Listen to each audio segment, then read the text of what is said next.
1988 പുറത്തിറങ്ങിയ സിനിമയായിരുന്നു സലാം ബോംബെ.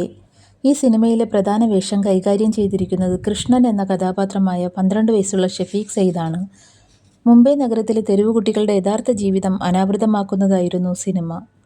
ബെംഗളൂരുവിൻ്റെ തെരുവിൽ നിന്ന് മീര നായർ കണ്ടെത്തിയ ആ ബാലന് ഒരു ദിവസം 20 രൂപയും ഉച്ചഭക്ഷണത്തിന് ഒരു വടയും മാത്രമാണ് പ്രതിഫലമായി ലഭിച്ചിരുന്നത്. മീര നായരുടെ ഓസ്കാർ നോമിനേഷൻ ലഭിച്ച ചിത്രമായിരുന്നു സലാം ബോംബെ. സലാം ബോംബെ എന്ന ചിത്രത്തിലെ പ്രകടനത്തിന് മികച്ച ബാലതാരത്തിനുള്ള അവാർഡ് ഷഫീഖ് സയ്യിദ് എന്ന 12-കാരനെ തേടിയെത്തി. സലാം ബോംബെയ്ക്ക് ശേഷം 1994-ൽ പതംഗ് എന്ന സിനിമയിൽ കൂടി ഷഫീഖ് പ്രത്യക്ഷപ്പെട്ടു. പക്ഷേ ഈ ദേശീയ അവാർഡ് ജേതാവിനെ തേടി കൂടുതൽ വേഷങ്ങളൊന്നും വന്നിരുന്നില്ല. അങ്ങനെ ആ തെരുവിലെ സ്വപ്നങ്ങൾ മാഞ്ഞുപോയി. 1990കളുടെ തുടക്കത്തിൽ ഷഫീഖ് ബെംഗളൂരുവിലേക്ക് തന്നെ തിരിച്ചെത്തി.